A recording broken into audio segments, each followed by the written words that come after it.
पुण्यातील बांधकाम व्यावसायिकांना उपमुख्यमंत्री अजित पवारांचा इशारा। पुण्यातील बिल्डर आणि बांधकाम व्यावसायिकांना उपमुख्यमंत्री अजित पवार यांनी थेट इशारा दिला।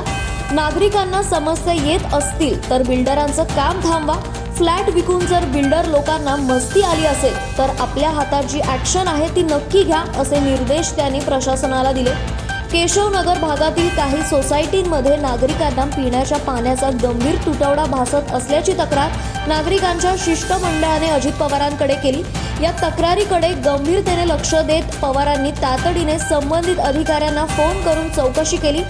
सामान्य नागरिकांनी पैसे मोजून घर घेतलं आहे, मग त्यांना मूलभूत सुविधांपासून वंचित राहावं लागणार नाही। पाणी, रस्ते, वीज याबाबत अडचण असेल तर थेट बिल्डरांवर कारवाई करा, असे स्पष्ट निर्देश अजित पवारांनी दिले।